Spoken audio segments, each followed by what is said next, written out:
सुनाते तुम्हें साईं की ये कहानी, सुनाते तुम्हें साईं की ये कहानी।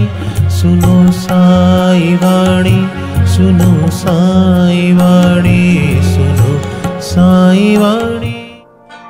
भाई जी, आपने बताया कि पहले प्रोग्राम की शुरुआत हुई 2014 के अंदर, और मैं आप सभी साईं भक्तों को बताना चाहूँगा, बातें एक फ़कीर की करते हैं भाई जी, और जो कथा है, ये जो प्रवचन है, मैं सबसे पहले जब मैंने आपका प्रवचन सुना, जो कथा सुनी, फेसबुक पे बहुत पहले से हम जुड़े हुए हैं साथ में, तो बाबा के भजन तो साईं भक्तों हर जगह बहुत से सिंगर हैं जो कर रहे हैं, जैसे मैं पेंटिंग कर रहा हूँ और भी बहुत से आर्टिस्ट हैं जो पेंटिंग्स भी कर रहे हैं। भजन करने वालों की मतलब हम गिनती नहीं कर सकते, लेकिन बाबा की कथा, कृष्ण कथा सुनी थी, बाबा की कथा कोई भी नहीं कर रहा था। आज भी अगर हम गिनती करें तो उंगलियों पे गिन सकते हैं कि 2-3 लोग हैं सिर्फ जो बाबा की कथा कर रहे हैं, जिनमें से सुमित पौंडा जी एक हैं। और जिस डेडिकेशन से ये कथा करते हैं, तो मैंने पहली बार इनको, मैं क्यूरोसिटी हुई मुझे कि बाबा की कथा कैसे होती है। भजन तो सुने थे, कथा नहीं सुनी थी। तो फिर मैंने इनके वीडियोस देखने शुरू किए। तो श्री साईं अमृत कथा, इसका नाम कैसे पड़ा, और इसके पीछे भी कुछ ज़रूर होएगा किस्सा। ये बड़ा खूबसूरत अमृत बरस रहा है इस नाम के अंदर। पूरे देश के अंदर सुमित जी के प्रोग्राम ऑर्गेनाइज होते हैं, और ये सुमित जी साईं भक्त ये भी जानना चाहेंगे कि अगर कोई ऑर्गेनाइज कराना चाहे श्री साईं अमृत कथा, तो ये कैसे हो सकती है और कितने दिन का इसका पाठ होता है और क्या क्या अरेंजमेंट करने होते हैं।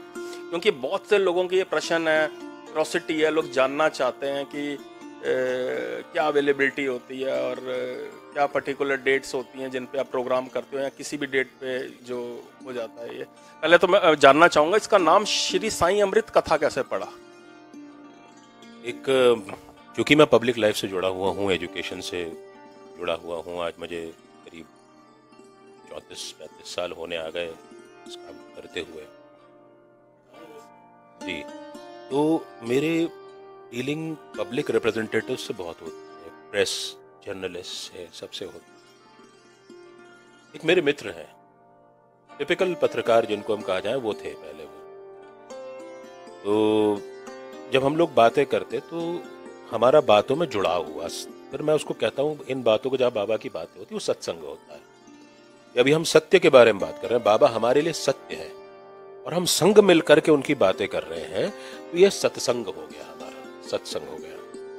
तो जब हम बाबा की बातें करते हैं किसी के साथ, वो सत्संग हो जाता है। तो इन्हीं पत्रकार मित्र के साथ जब सत्संग होते होते उनको ये प्रेरणा हुई, वो एक बाबा पे एक मैगजीन निकाले, साईं जगत नाम से उन्होंने निकालना शुरू किया। 10 साल से निकाल रहे हैं वो। बड़े कठिन समय में भी उन्होंने इस मैगजीन को निकाला, और उनका बिल्कुल इसमें कोई कमर्शियल इंटरेस्ट नहीं है। और वो ये कहते हैं कि इस बाबा की राह पे धकेलने वाले आप हैं मुझे, मतलब मैंने उनको धकेला, ये उनका कहना है। बाबा जिसको खींचना है वो पैर में बंधी डोर के समान, जैसे चिड़िया खींची चली आती है, वैसे बाबा खींचते हैं, सच्चरित्र में लिखा है। तो मेरा तो इसमें मुझे माध्यम बना दिया और उन्होंने बाबा की राह पे चल पड़े। तो जब इस कथा को लेकर के शुरुआती दौर की बातचीत हो रही थी, तो मैंने कहा, देखो भाई, मैं तो कोई कथाकार हूं नहीं, मैं वैष्णव जरूर हूं, लेकिन वैष्णव ब्राह्मण का अधिकार होता है कथा करने का। मैं वैष्णव ब्राह्मण नहीं हूं, मैं क्षत्रिय हूं। तो मैंने कहा, मैं कथाकार अपने आप को नहीं कहूं, और मैं आज भी लोगों से कहता हूं, ना मैं कथाकार हूं ना कथावाचक हूं, मैं केवल बाबा की बातें करता हूं। और चूंकि लोगों को आसानी से समझ में आया कि बाबा के बारे में बातें हो रही, इसलिए कथा एक सर्वमान्य शब्द है जिसको जोड़ना एक लाजमी था कि कथा इसमें जोड़ा जाए तो लोगों को तुरंत कनेक्ट बनेगा। तो जब हम इस कथा की रूपरेखा के बारे में बात कर रहे, सत्संग कर रहे थे, जैसे आपके साथ बात, तो इन्हीं पत्रकार मित्र ने कहा कि इसका नाम अमृत कथा रखें। तो बोले आप, क्योंकि आप सच्चरित्र का अमृत लोगों में बांटो, क्योंकि जब अमृत निकला था, जब समुद्र मंथन हुआ था, तब अमृत निकला था। उन्होंने कहा, जब आप सच्चरित्र का मंथन करोगे और आप इसमें से लोगों को दोगे, तो इसका नाम अमृत रखा जाए। तो इस प्रकार से उसका नाम हुआ श्री साईं अमृत कथा। ये श्रेय पूरा का पूरा उन्हीं पत्रकार मित्र को जाता है वो आज भी अपनी मैगजीन निकाल रहे हैं, और कैसे करवाई जाती है और क्या प्रोसीजर है, इसके लिए कोई बहुत बड़ा काम नहीं है। मैं इस कथा को करने के मात्र 2 रुपए लेता हूँ, जो भी ऑर्गेनाइज करता है उससे। 1 रुपया श्रद्धा का और 1 रुपया सबूरी का, जहाँ जहाँ भी ये कथा हुई है। मेरे साथ जो मेरे म्यूजिशियंस की टीम चलती है, उन लोगों का चूंकि पेट जुड़ा है, पेट, तो इसलिए उनका जो मेहनताना होता है, उसके मेहनताने स्वरूप मैं और जो ऑर्गेनाइजर होते हैं उनसे कहता हूँ, साहब इनके लिए आप इतना पेमेंट आप कर दें। इसके अलावा जाने आने के लिए और रहने के लिए सम्मानजनक सुविधा और शुद्ध शाकाहारी खाना, इसकी व्यवस्था ऑर्गेनाइजर को करनी होती है। इसके लिए 8989099789 मेरे जो साथ में स्टाफ हैं उनका नंबर है, उस पर रिक्वेस्ट कर सकते हैं। 8989099789। ये जो नंबर बताया सुमित पौंडा जी ने, ये नीचे स्क्रोलिंग के अंदर आपको स्क्रीन पे भी नजर आ रहा होगा। आप साईं अमृत कथा का पाठ सुनना चाहें, इनके वीडियोस देखना चाहें तो श्री साईं अमृत कथा के नाम से इनका यूट्यूब चैनल है। उसके ऊपर अनगिनत वीडियोस हैं, अनगिनत प्रोग्राम्स, अलग अलग जगह, हैदराबाद, कैथल, बहुत अनगिनत प्रोग्राम्स मैंने देखे हैं उसके अंदर। तो आप लोग देखिए, उसका आनंद लीजिए, चैनल को सब्सक्राइब करिए, बेल आइकॉन जरूर दबाइए। श्री साईं अमृत कथा, श्री साईं अमृत कथा के नाम से फेसबुक पेज भी है, उसको भी लाइक करें, फॉलो करें, आपको रेगुलर अपडेट्स मिलते रहेंगे। और कोई भी साईं भक्त पूरी दुनिया में कहीं पे भी बैठा है, वो जो ऑर्गेनाइज कराना चाहे, बाबा का ज्ञान जो है लेना चाहे, ऑर्गेनाइज करवाना चाहे, तो वो सुमित पौंडा भाई जी से कांटेक्ट कर सकता है, संपर्क कर सकता है। तो जैसे कि सुमित पौंडा भाई जी ने बताया कि मात्र सिर्फ 2 रुपए चार्ज लेते हैं ये प्रोग्राम के। ये इनका बहुत बड़ा बड़प्पन है, ये बाबा की कृपा है इन पे। ये श्रद्धा और एक सबूरी, 2 रुपए इसके चार्जेस प्रोग्राम के, बाकी आप ऑर्गेनाइज कराइए। मैं सुमित जी आपसे एक और चीज जानना चाहूंगा भाई जी कि ये कितने दिन का प्रोग्राम ये ऑर्गेनाइज हो सकता है मिनिमम, और कितने दिन मैक्सिमम ऑर्गेनाइज, और कैसा माहौल, मतलब कैसी जगह चाहिए होती है, ऑडिटोरियम चाहिए, हॉल चाहिए, इसके लिए क्या सुविधा और होनी चाहिए? जी, वैसे तो जब इस कथा की शुरुआत हुई तो हमने 3 दिन से करी थी कथा की शुरुआत, और मुझे आज भी उन्हीं वो मठाधीश की बात याद आती है कि उन्होंने कहा था 3 दिन तक आप 3 चरित्र पे क्या बोलेंगे 3-3 घंटे। जब ये 3 दिन की कथा ऑर्गेनाइज होना शुरू हुई, कई जगह हुई, ये लगा कि 3 दिन तो बहुत कम पड़ते हैं, तो फिर इसको 5 दिन किया गया, और उसके बाद इसको 8 दिन भी किया गया। और 8 दिन की कथा होने के बाद भी ऐसा लगता है कि बाबा पे बहुत सारी बातें करना रह गई बताने, क्योंकि बाबा का चरित्र इतना विशाल है, इतना वृहद है, और बाबा के सच चरित्र में वो सारी बातें हैं जो समस्याएं का निवारण है उसके अंदर, जिनको हम आज जिनसे वाबस्ता हो रहे हैं, जिन चीजों को आज हम परेशानियों को महसूस कर रहे हैं, अगर सच्चरित्र को हम मात्र पढ़े नहीं, समझने की कोशिश करें, तो उसके अंदर हर एक समस्या का समाधान है। और हर बार कथा का टॉपिक भी अलग होता है। जैसे मैं आपको बताऊं कि शिरडी में अभी 2019 में जून में कथा हुई थी, बाबा ने करवाई थी, संस्थान के परिसर में ही हुई थी, समाधि शताब्दी शेष में। तो फ्राइडे से कथा थी, और मैं थर्सडे को जिस मंदिर में बाबा मुझे बुलाते वहीं गया हुआ था, और वहीं पे जो उस मंदिर के पुजारी हैं, सेवादार हैं, संचालक हैं, उनके साथ भी सत्संग होता है जब 10-5 मिनट बैठने। तो भाई जी, ये आजकल बच्चियों का, छोटी छोटी बच्चियों का शारीरिक शोषण हो रहा है, उनके साथ ज्यादतियां हो रही हैं, ये ऐसा क्यों हो रहा है, क्या बाबा नहीं देख रहे हैं? इससे वो शिरडी की कथा का टॉपिक बन गया, उसी पे बात हुई। थोड़ा सा वो कथा का वो भी ज्ञान।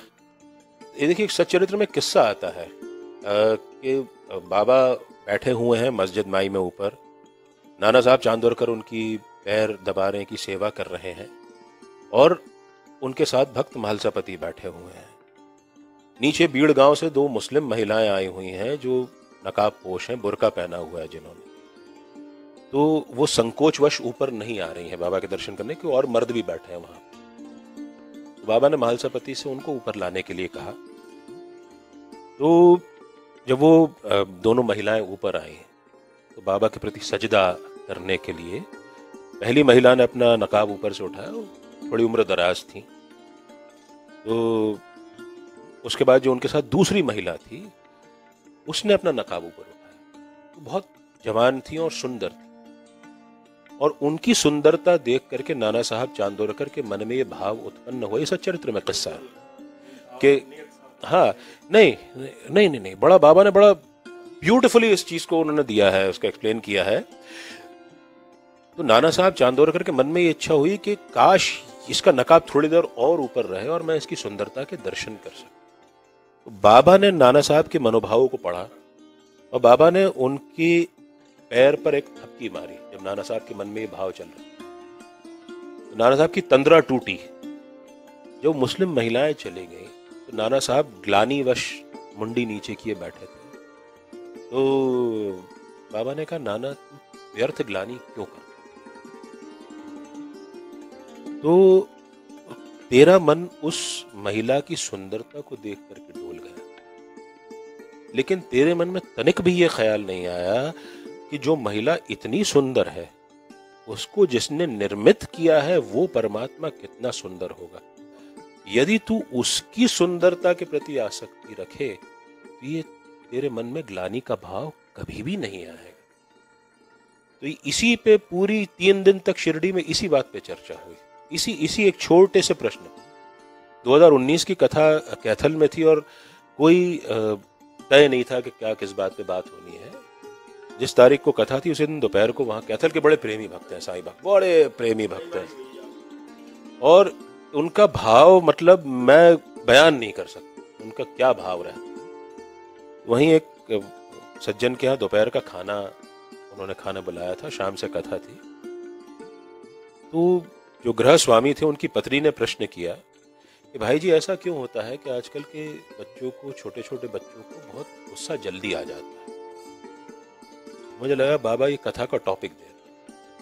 तो 2019 की कथा कैथल कथा ऐसी हुई कि 5 दिन केवल और केवल क्रोध पर बात, सच्चरित्र से ही क्रोध पर बात है। जैसे हम सब जानते हैं कि बाबा क्रोध बहुत करते थे, बहुत गुस्सा आता था उनको, बहुत जल्दी अपशब्द भी उनके मुंह से निकल जाते थे। सच्चरित्र अगर आप मूल मराठी पढ़ें तो उसके अंदर बाकायदा वो शब्द दिए हुए हैं जो बाबा के मुख से गुस्से में आते थे। तो गुस्सा करना, किस हेतु से गुस्सा किया जा रहा है, किसी में भड़ास निकालने के लिए गुस्सा करना है तो गलत है, लेकिन अगर किसी के अंदर सुधार लाने के लिए उसके दुष्प्रवृत्तियों पे गुस्सा किया जा रहा है तो गुस्सा सही है।